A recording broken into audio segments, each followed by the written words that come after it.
जब as a captain आप front से लीड करें, जब एज ए कैप्टन आप डिसीजन मेकर्स हों, जब एज ए कैप्टन आप अपनी टीम को साथ लेकर मुतहिद होकर चलें, तो फिर कामयाबी आपका मुकद्दर बन जाती है। जब आप मैच हालात के मुताबिक अपने बैटर्स, अपने बॉलिंग को चेंज कर दे, ज़रूरी नहीं कि आप अपने मेन बॉलर को ही बार बार लगा कर उसे मार पड़वाते जाएं और मैच जो है वो खुद लाइन लग जाए।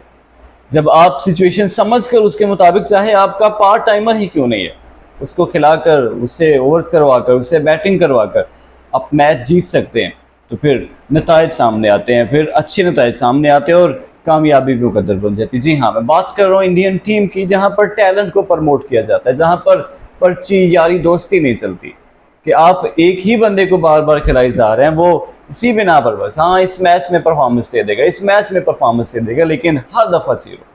इंडिया ने इंग्लैंड को हराकर फाइनल के लिए क्वालिफाई कर गया। इंडिया और इंग्लैंड के दरमियान खेला गया दूसरा सेमीफाइनल। इसमें इंग्लैंड ने टॉस जीतकर सबसे बड़ी गलती ये की कि पहले बॉलिंग का फैसला कर लिया। उनका ख्याल था कि पिच गीली है, बारिश हो रही थी, तो हमें शायद थोड़ी सी सीम मिलेगी, बॉल को मूवमेंट मिलेगी, लेकिन ऐसा नहीं हुआ। और इंडियन बैटर्स ने वही किया जो उन्होंने ऑस्ट्रेलिया के साथ किया था, अटैक किया और हावी हो गए। विराट कोहली चाहे बहुत जल्दी आउट हो गए, उसके बाद ऋषभ पंत भी बहुत जल्दी आउट हो गए, लेकिन एक एंड से कैप्टन रोहित शर्मा ने संभाला हुआ था और वो मार रहे थे। कल एक फिर 50 उन्होंने दाग दी।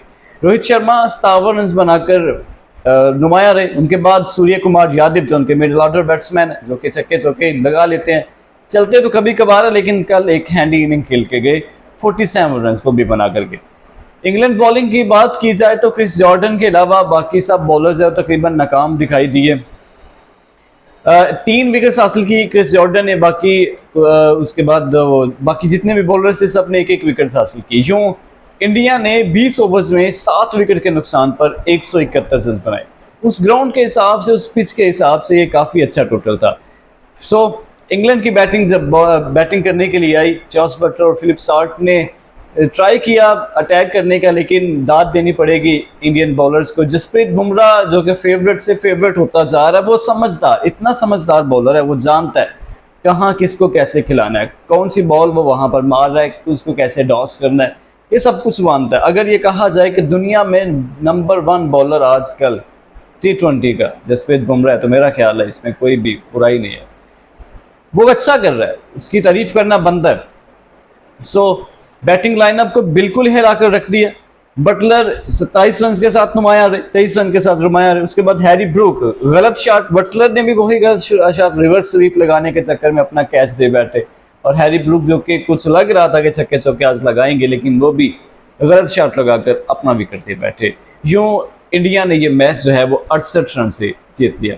बात की जाए इंडियन बॉलिंग की तो अक्षर पटेल, जिन्होंने 27 रन देकर 3 विकेट हासिल की। कुलदीप यादव लेग स्पिन, उनके लेफ्ट हैंड लेग स्पिन उनके बॉलर है, हर मैच में अच्छा परफॉर्म कर रहे हैं, हर मैच में विकेट निकाल कर दे रहे हैं। बैटर्स उनको समझ नहीं पा रहे और फिर वो जानते हैं कि किसको कैसे खिलाना है। ये एक बहुत बड़ी बात होती है कि जब आप एज ए प्लेयर, चाहे आप बैटर हैं चाहे आप बॉलर हैं, आपको अपनी गेम की समझ है, आप जानते हैं कि मैं इसको कैसे डॉच कर सकता हूँ, मुझे कैसे कहाँ किसको मारना है, तो फिर आप वाकई में एक अजीम प्लेयर बन जाते हैं। कुलदीप बुमराह वो भी 12 रन देकर 2 विकेट हासिल की।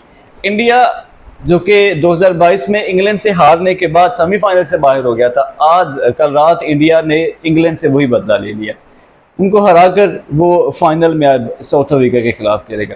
अगर पिछले दफ़ा की बात की जाए कि पिछली दफ़ा जब इंडिया और साउथ अफ्रीका आमने सामने हुई थी, इंडिया ने 106 रन से साउथ अफ्रीका को हरा दिया था, जिसमें सूर्य कुमार यादव की बेहतरीन सेंचुरी और कुलदीप यादव की 17 रन की एवज 5 विकेटें भी शामिल है।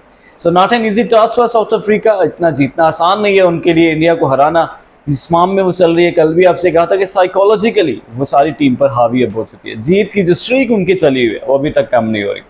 So best of luck both teams. कल ये खेला जाएगा मैच, फाइनल खेला जाएगा कल, India versus south Africa. So let's see who will win this. लेकिन मुझे लग रहा है कि 70% जो चांसेस हैं वो इंडिया के। कुछ अनहोनी ना हो जाए, कोई अच्छा बैटर्स वो साउथ अफ्रीका का चल जाए तो कुछ भी हो सकता है। अब देखना ये है कि साउथ अफ्रीका टॉस जीत कर पहले बैटिंग करता है या बॉलिंग करता है, क्योंकि इंडिया हर तरह से फेवरेट होती जा रही है, सब की होती जा रही है, चाहे वो दुश्मन है, दुश्मन भाई गेम में दुश्मन कोई नहीं होता।